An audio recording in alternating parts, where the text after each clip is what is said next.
1826 में ही Charles meson ने इस बात का वर्णन किया था कि यहाँ पे कोई सभ्यता दबी हुई है। आगे चल करके जब रेलवे लाइन बिछाना शुरू हुआ तो ये सारी चीजें जब सामने आई तो कनिंघम महोदय ने यहाँ का दौरा किया और शोध किया, लेकिन उन्होंने इस क्षेत्र के जो सभ्यता को ज्यादा वरीयता नहीं दी या अहमियत नहीं दी। उन्हें समझ में नहीं आया कि यहाँ पे जो कोई सभ्यता दबी हुई है। आगे चल करके जॉन मार्शल, जब लॉर्ड कर्जन के शासनकाल में जॉन मार्शल आते हैं, जॉन मार्शल को पुरातत्व विभाग का निर्देशक बनाया जाता है। तो ये आगे चल करके दो भारतीयों के मदद से 1921 में यहाँ की खुदाई करना शुरू करते हैं और मोहनजोदड़ो और हड़प्पा जो है वो उनकी खुदाई होती है। तो खुदाई के दरमियान सबसे पहले हड़प्पा ही सामने आता है, इसीलिए सभ्यता का नाम हड़प्पा सभ्यता कर दिया जाता है और यहाँ से इस सभ्यता की खुदाई शुरू हो जाती है। धीरे धीरे करके और भी बहुत सारे प्लेस सामने आते हैं। इसी दरमियान जब ये आगे खुदाई चलती रहती है तो यहाँ से सिंधु नदी गुजरती है। सिंधु नदी के आसपास बहुत सारे नगर मिलने लगे, जैसे इसके दाहिने तट पे मोहनजोदड़ो, यहाँ से 125 किलोमीटर दूर बाएं तट पे चिन्मुद्रो चांदमुद्रो मिलता है और जो है यहाँ पे आप देखोगे यहाँ पे मोहनजोदड़ो मिला। इसी तरह से बहुत सारे स्थल यहाँ पे पाए गए सिंधु नदी के आसपास, जिसकी वजह से इस सभ्यता का नाम सिंधु घाटी सभ्यता रख दिया गया। पहला प्लेस हड़प्पा था, जिसकी वजह से इसका नाम हड़प्पा सभ्यता पड़ा। लेकिन जब ज्यादातर नगर सिंधु नदी के आसपास मिलने लगे तो इस सभ्यता का नाम जो है सिंधु घाटी सभ्यता रख दिया गया। लेकिन खुदाई जारी रही और फिर आगे चल करके पता चला कि यहाँ के लोग तांबे में टिन मिला करके वैज्ञानिक विधि के द्वारा कांसा बनाया करते थे। तांबे में टिन मिला करके जो है लोग कांसा बनाते थे और इस कांसे से काफी मजबूत हो गया और मजबूत होने की वजह से इसे इन्होंने अपने खेती करने के हथियार के रूप में और बाकी चीजों के हथियार के रूप में उपयोग किया, जिससे इस सभ्यता का और भी ज्यादा विकास हुआ। ये तांबा और टिन मिलाने से जो कांसा बना तो इसी वजह से इसे कांस्य युगीन सभ्यता भी कहा जाता है, बिकॉज ये उस समय पूरे विश्व में या और कहीं इस तरह के टेक्निक का पता नहीं चलता है। यहाँ पे बड़े पैमाने पे कांसे के औजार और सारी चीजें मिलने की वजह से इसे कांस्य युगीन सभ्यता भी कहा जाने लगा।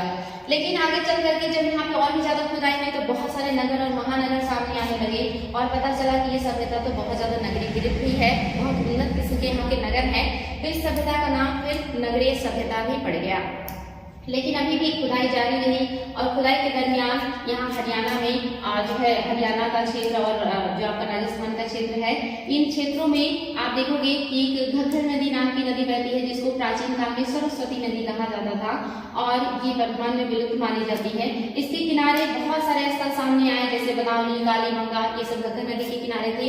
तो यहाँ से फिर से डिस्प्यूट शुरू हो जाता है कि आखिर इसका नाम क्या रखा जाए, घग्गर सभ्यता रखा जाए, सिंधु घाटी सभ्यता रखा जाए, कांस्य युगीन सभ्यता रखा जाए, नगरीय सभ्यता रखा जाए या हड़प्पा सभ्यता रखा जाए। तो यहाँ पे विद्वानों का पैनल बैठता है और वहाँ पे डिस्कशन होता है कि एग्जैक्ट इसका सबसे सटीक नाम क्या होगा।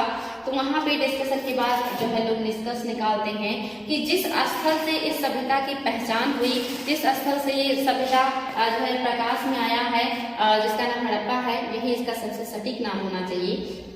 तो जब भी एग्जाम में क्वेश्चन बनता है, अगर सारे ऑप्शन में होते हैं नगरीय सभ्यता, हड़प्पा सभ्यता, कांस्य युगीन सभ्यता और जो है सिंधु घाटी सभ्यता, तो अगर उपरोक्त का ऑप्शन होता है तो हम ऊपर सभी सही करते हैं।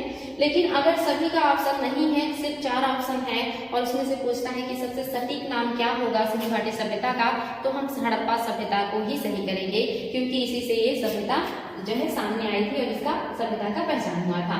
ये तो इसका क्षेत्रीय विस्तार हो गया। सबसे ज्यादा जो स्थल है वो भारत में, दूसरे नंबर पाकिस्तान में है। लेकिन स्वतंत्रता के बाद जो सबसे पहला स्थल ढूंढा गया था या जिसकी खोज हुई थी या जिसकी खुदाई हुई थी, वो सतलज नदी के किनारे रावी नदी के किनारे स्थित है रोपड़ जो है, इसकी जो है खुदाई हुई थी। रोपड़ नदी सतलज नदी है, सतलज नदी के किनारे जो है रोपड़ प्लेस मिला था। स्वतंत्रता के बाद जो सबसे पहला जहां खुदाई हुई है वो रोपड़ है। रोपड़ बहुत ही इंपॉर्टेंट है। रोपड़ एक ऐसा स्थल है जहां से मानव के साथ कुत्ते के दफनाए जाने का साक्ष्य मिला है। जैसा कि मैंने आप लोगों को बताया था, नवपाषाण काल में बुर्जहोम से इस तरह के साक्ष्य मिले हैं और आपने देखा था कि मेहरगढ़ से मानव के साथ बकरी के दफनाए जाने का साक्ष्य मिला है। ऐसा ही साक्ष्य आपका रोपड़ से मिला है, यहाँ से मानव के साथ कुत्ते के दफनाए जाने का साक्ष्य मिला है।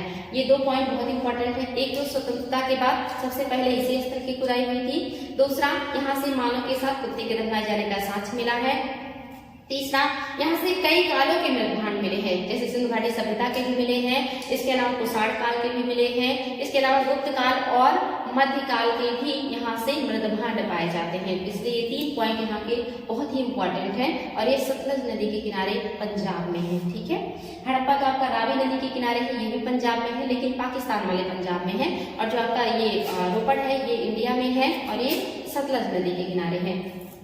इसके अलावा आजादी के बाद सबसे ज्यादा जो प्लेस प्रकाश में आए हैं वो आपका आया है गुजरात में। गुजरात में सबसे ज्यादा प्लेस की खुदाई हुई है या सबसे ज्यादा प्लेस सामने आए हैं आजादी के बाद, तो ये काफी इंपॉर्टेंट पॉइंट है। गुजरात में आप देखेंगे ये जो कच्छ का क्षेत्र है या कच्छ का रण है, यहाँ पे सूरकोटदा नाम का एक प्लेस सामने आया है जहां से घोड़े की अस्थियां प्राप्त हुई हैं। वेरी वेरी इंपॉर्टेंट है ये, एग्जाम में बहुत बार क्वेश्चन आया है कि घोड़े की अस्थियां कहाँ से प्राप्त हुई हैं, तो सूरकोटदा से प्राप्त हुई हैं।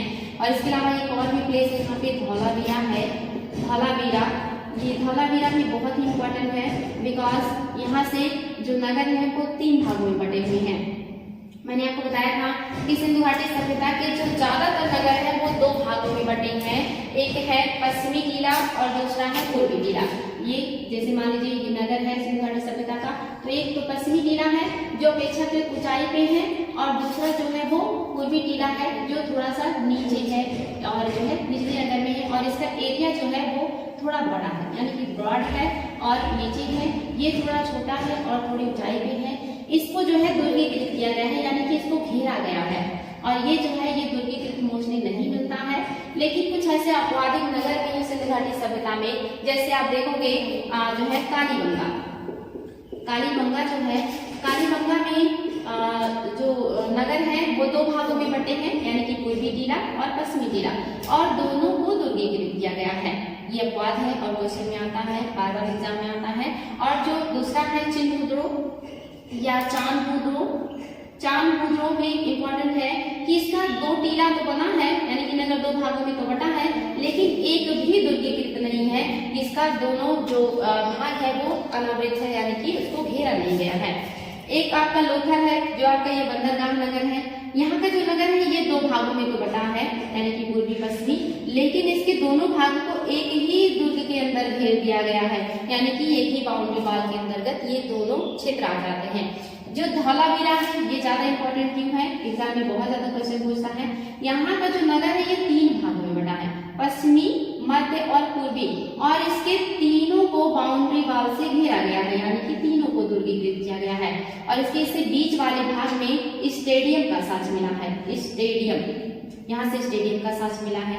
यहाँ से सबसे ज्यादा उन्नत जल प्रबंधन प्रणाली मिली है, यहाँ जल की व्यवस्था बहुत अच्छी थी। यहाँ पे जो बारिश का पानी होता था उसको भी ये लोग छतों के पानी को और पानी को स्टोर करके गड्ढे में इकट्ठा कर लेते थे, जब बारिश नहीं होता था उस समय उसके पानी का ये लोग उपयोग किया करते थे। यहाँ का जल प्रबंधन प्रणाली बहुत ही बेहतरीन है। और यहाँ से एक बोर्ड मिला है, साइन बोर्ड मिला है, जिसमें बहुत सारे सिंधु घाटी सभ्यता के लिपियां खुदी हुई हैं, और इसीलिए इसको कहा जाता है कि ये जो है लिपि है या लिपि युक्त बोर्ड मिला हुआ है। यहाँ से एग्जाम में क्वेश्चन आता है कि कौन से नगर से लिपि युक्त बोर्ड मिला है या लिपियों का एक साइन बोर्ड मिला है, तो ये धौलावीरा से मिला है। तो ये सारे पॉइंट जो है वो धौलावीरा के बहुत इंपॉर्टेंट है। स्टेडियम का साक्ष्य, लिपि युक्त बोर्ड, नगरों का 3 भागों में विभाजन, तीनों का दुर्गीकरण, इसके अलावा जल प्रबंधन प्रणाली यहाँ का सबसे बेहतरीन है। और जो सूरकोटदा है यहाँ पे घोड़े की अस्थियों के साथ साथ यहाँ पे मिला है शॉपिंग कॉम्प्लेक्स, यहाँ से शॉपिंग कॉम्प्लेक्स के साथ मिले हैं। और यहाँ के मकान जो है वो परकोटे से घिरे हुए, यानी कि यहाँ कुछ मकान ऐसे मिले हैं जिनका बाउंड्री वॉल किया गया है। परकोटा मीन्स होता है बाउंड्री से घेर देना, यहाँ से ऐसे भी कुछ मकान मिले हैं जिनको बाउंड्री से घेरा गया है। इसके अलावा जो आपका चांद मुद्रो है ये उद्योग स्थल माना जाता है। यहाँ से मेकअप बॉक्स मिला है, यहाँ से लिपस्टिक का साक्ष्य मिला है, यहाँ से आप देखोगे कुत्ते मतलब जो है कुत्ते का जो है मिला है, यानी कि ईंट पे बिल्ली का पीछा करते हुए कुत्ते के पदचिन्ह मिले हुए हैं, इसीलिए माना जाता है। यहाँ से आप देखोगे मनका बनाने का कारखाना मिला है। लोथल से भी मनका बनाने का कारखाना मिला है। लोथल और चिन्मुद्रो दोनों जगह से मनका बनाने का कारखाना है। वेरी वेरी इंपॉर्टेंट है, ये कई बार एग्जाम में आया है कि मनका बनाने का कारखाना कहाँ कहाँ से मिला है। तो चांदमुद्रो से भी मिला है और लोथल से भी मिला है। और यहाँ से जैसे पूछता है कि बिल्ली का जो पदचिन्ह है जिसपे उसका पीछा कर रहा है डॉगी, यहीं से मिला है। लिपस्टिक का साक्ष्य भी पूछा है कई बार एग्जाम में, यहीं से मिला है। मेकअप बॉक्स भी यहीं से मिला है। इसे उद्योग स्थल माना जाता है और इसका एक भी भाग जो है वो दुर्गीकृत नहीं है। वेरी वेरी इंपॉर्टेंट है और ये सिंध नदी के बाएं तट पे है पाकिस्तान में। ठीक है, लोथल में आप आएंगे तो लोथल अपने आप में बंदरगाह नगर है, काफी इंपॉर्टेंट है। दोनों भाग एक ही बाउंड्री से घिरा हुआ है। यहाँ से जो है कपड़े को कलर करने वाला कुंड मिला है। यहाँ से जो है अनाज भी मिले हुए हैं। यहाँ से आप देखोगे जो है अग्नि कुंड के साक्ष्य मिले हैं जहाँ पे पूजा पाठ किया जाता है। ऐसे हवन कुंड के साक्ष्य भी मिले हैं और हवन कुंड के साथ आपके कालीबंगा से भी मिला हुआ है। राजस्थान का जो कालीबंगा है यहाँ से भी हवन कुंड का साक्ष्य मिला है। तो एग्जाम में क्वेश्चन बनता है कि अगर ये यानी कि कालीबंगा और लोथल दोनों ऑप्शन में हो तो हम इसको ज्यादा सही मानते हैं, बिकॉज यहाँ से सेवन मतलब कतार में 7 हवन कुंड के साक्ष्य मिले हैं, सामूहिक यज्ञ के साक्ष्य मिले हैं। लेकिन अगर ऑप्शन में ये नहीं है तो लोथल को सही करेंगे और अगर दोनों है बोथ का ऑप्शन है तो दोनों को सही करेंगे। ठीक है, और अगर ऑप्शन में ये दोनों है तो हम इसी को सही करेंगे और अगर ये नहीं है तो लोथल सही हो जाएगा। ठीक है, यहाँ पे इसको ज्यादा वरीयता देते हैं क्योंकि यहाँ से ज्यादा संख्या में मिला है। लोथल से भी मिला है, दूसरे नंबर पे इसको वरीयता देते हैं कालीबंगा से। इसके अलावा आप देखोगे जुते हुए खेत के साक्ष्य मिले हैं।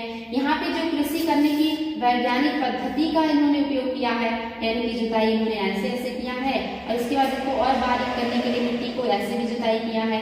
इन्होंने ज्यादा दूरी पे सरसों को लगाया है क्योंकि इसका पौधा बड़ा होता है, थोड़े इसमें जो है झाड़ी नुमा यानी कि संरचना होती है, ज्यादा जगह को घेरता है। और इन्होंने इसके बीच बीच में पास पास में चने लगाए हैं क्योंकि चने के पौधे काफी छोटे होते हैं, ज्यादा एरिया को कवर नहीं करते हैं। तो यहाँ पे मिश्रित कृषि या अंतरा फसलीकरण का साक्ष्य मिला है और जुते हुए खेत का साक्ष्य भी यहीं से मिला है। बहुत इंपॉर्टेंट है, बार बार पूछता है। यहाँ से शल्य चिकित्सा का साक्ष्य मिला है। यहाँ से एक बच्चे का जो है खोपड़ी मिला है जिसमें 6 होल या 6 छेद हैं, जिससे पता चलता है कि उस समय के लोग जो थे वो ऑपरेशन वगैरह भी करते थे, यानी कि शल्य चिकित्सा का साक्ष्य मिला है। यहीं से अलंकृत ईंटों से फर्श के पक्कीकरण का साक्ष्य मिला है, यानी कि फर्श को पक्कीकरण किया गया है और वो भी डिजाइन बने हुए ईंटों से किया गया है। यहाँ से मेसोपोटामिया की बेलनाकार मुहर भी मिली है। ये प्लेस काफी इंपॉर्टेंट है, इसको भी आप लोगों को याद रखना है। घग्गर नदी के किनारे है।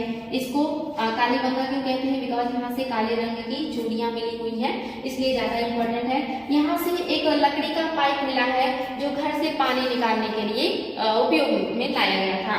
और बाकी जो आपका लोथल है, यहाँ से तो आप जान ही रहे हो, मनका बनाने का कारखाना, सूती कपड़े के कलर करने की चीजें। इसके अलावा यहाँ से पंचतंत्र की कहानी, जो पंचतंत्र की लोमड़ी है, उसी तरह की कहानी का भी यहाँ से उल्लेख मिलता है।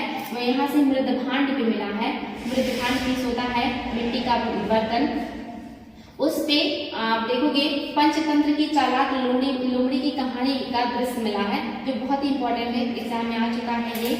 और इसके अलावा आप देखोगे और भी बहुत सारे महत्वपूर्ण स्थल है जहाँ से बहुत सारी चीजें प्राप्त हुई हैं आपके, जैसे आप देखोगे मोहनजोदड़ो से नटराजन की यहाँ से नर्तकी की मूर्ति मिली है, कांसे की 10 इंच नर्तकी की मूर्ति मिली है जो डांस फॉर्म में है।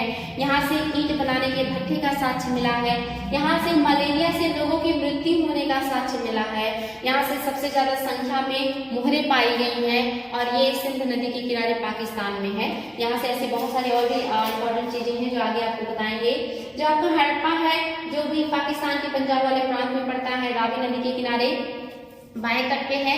यहाँ से नटराजन की जो है स्लेटी पत्थर की मूर्ति मिली है। मोहनजोदड़ो से जो है नर्तकी की मिली है कांसे की, और हड़प्पा से नटराजन की मिली है जो शिव की प्रतिमा है नटराज की, जो आप देखोगे चोल काल में कांस्य प्रतिमाएं बना करती थी 4 भुजाओं वाली। ऐसी ही प्रकृति की जो है मूर्ति या प्रतिमा मिली हुई है आपके हड़प्पा से। हड़प्पा से तांबे की बैलगाड़ी भी मिली है। हड़प्पा से सबसे ज्यादा लिप युक्त मुहरे पाए गए हैं और यहाँ से जो है R37 नाम का कब्र पाया गया है जहाँ पे ताबूत मिला, तो उस कब्र में ताबूत मिला है। 837 नाम का कब्र में ताबूत मिला है। वेरी वेरी इंपॉर्टेंट, एग्जाम में आया हुआ है ताबूत, इंपॉर्टेंट है। ये सारी चीजें आप लोग याद रखेंगे। आगे और भी बहुत सारी चीजें हैं जो आपको धीरे धीरे बताते रहेंगे, क्योंकि बहुत ही जो है अपने आप में ब्रॉड सिलेबस है, और बाकी चीजें कल बताएंगे बच्चों। यहाँ तक अगर आप लोगों को कोई प्रॉब्लम हो तो आप लोग पूछ सकते हैं। बाकी नगर नियोजन, जल प्रबंधन प्रणाली, किस तरह की यहाँ की व्यवस्थाएं थी, वो सारी चीजें बताएंगे। बहुत ही अद्भुत व्यवस्था थी जो वर्तमान में स्मार्ट सिटी, मेट्रो सिटी जैसी योजनाएं चल रही हैं, वो कहीं ना कहीं इन सारी चीजों से प्रभावित है, क्योंकि वहाँ के जो लोग थे उन्होंने घरों में शौचालय, स्नानागार, यहाँ तक कि किचन और अपना सेल्फ का पानी की व्यवस्था यानी कि कुएं तक थे, यानी कि जो है बीच में जो है हुआ करता था। जैसे प्राचीन काल में आप खपरेल के जो घर हुआ करते थे उसमें आप देखते थे कि बीच में आंगन होता था, उसके चारों तरफ बरामदे होते थे और चारों तरफ रूम होते थे। कुछ इसी तरह का सिंधु घाटी सभ्यता में था, बीच में आंगन था और आंगन के चारों तरफ कमरे हुआ करते थे, और ये कमरे जो है इनके दरवाजे आंगन की तरफ खुलते थे। और इनका जो किचन होता था, मान लीजिए ये है आंगन और ये आपका बरामदा है, यहाँ से आपका मेन डोर है बाहर निकलने का। तो इनका जो किचन होता था यहाँ साइड, यानी कि किचन यहाँ इस साइड होता था, और जो इनका शौचालय होता था वो इस साइड होता था, ताकि जो बदबू है, जो गंदगी है वो घर के अंदर ना जाए, बल्कि यहाँ से ये लोग क्या करते थे, पानी को बाहर निकाल देते थे। इधर किचन, इधर शौचालय हुआ करता था, अंदर ये आपका जो आंगन होता था, आंगन के चारों तरफ कमरे हुआ करते थे।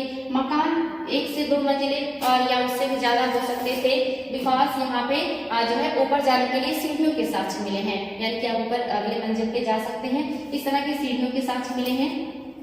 इन लोगों ने जो मकान की जुड़ाई की है वो इंग्लिश बॉन्ड पद्धति के द्वारा की है, जैसे कि वर्तमान में किया जाता है ना। जैसे आप देखते हो ऐसे ईंट रखे जाते हैं, एक लाइन में अगर आप ऐसे ईंट रखते हो तो दूसरी लाइन में आप बीच में ईंट रखते हो, यानी कि ज्वाइंट में भी आप ईंट रखते हो, फिर यहाँ पे ज्वाइंट पे ईंट रखते हो। ये इंग्लिश बॉन्ड पद्धति कहा जाता है। यहाँ पे इन लोगों ने इस बॉन्ड पद्धति का प्रयोग किया है, और जो जुड़ाई में काम किया है, यहाँ पे गारे का प्रयोग किया है जुड़ाई के लिए। लेकिन जहां से पानी के रिसने का खतरा हो, लीकेज होने का खतरा हो, ऐसी जगह पे इन्होंने जो है कच्ची गारे का नहीं बल्कि इन्होंने सीमेंट जैसे पदार्थ का प्रयोग किया है, जिसमें जिप्सम और चूना पत्थर जैसी चीजें मिला करके उसका पक्कीकरण किया है। जैसे नालियों को आप देखोगे पक्कीकरण किया गया है, जैसे आप देखोगे यहाँ का जो बृहद स्नानागार है उसका भी इन लोगों ने पक्कीकरण किया, उस पर डामर वगैरह भी डाले हैं ताकि पानी का रिसाव ना हो। तो जहां से पानी रिसने का खतरा होता था वहां पर ये लोग क्या करते थे, पक्कीकरण कर दिया करते थे। बाकी मकान इनके पक्की ईंटों के बने हुए हैं, लेकिन वो कच्चे गारे से बने हुए हैं। और ये मकानों को भी सुरक्षित रखने के लिए, मान लीजिए इनका मकान है, इन्होंने कोई घर बना लिया है अपना, और मोस्टली जो घर होते थे या नगर होते थे चौकोर या जो है या देखो आयताकार होते थे, तो ये मान लीजिए छत है, तो जैसे छत से पानी आएगा तो यहाँ पे लोग क्या करते थे, मकान के बगल बगल से ऐसे ढलवा दीवार बना देते थे, ताकि जो पानी है वो नींव में ना जा करके बल्कि दूर चला जाए। जब तक नींव में पानी नहीं जाएगा तब तक नींव कमजोर नहीं होगा, तो इनका नींव कमजोर ना हो इसलिए क्या करते थे, मकानों के बगल बगल से ढलवा दीवारें बना देते थे, जाके बारिश का जो पानी है वो नींव से दूर चला जाए। ऐसी बहुत सारी अद्भुत चीजें हैं, अभी आगे आप लोग को बताएंगे। उन्होंने निजी जल प्रबंधन प्रणाली, सार्वजनिक रूप से पानी की व्यवस्था, निजी रूप से नाली की व्यवस्था, सार्वजनिक रूप से नाली की व्यवस्था, निजी रूप के भवन, सार्वजनिक रूप से भवन, हर चीज का इन्होंने निर्माण किया है, जो कि आप लोगों को कल बताएंगे। ठीक है, आज के लिए इतना ही। Thank you. आप लोगों को समझ में आया होगा।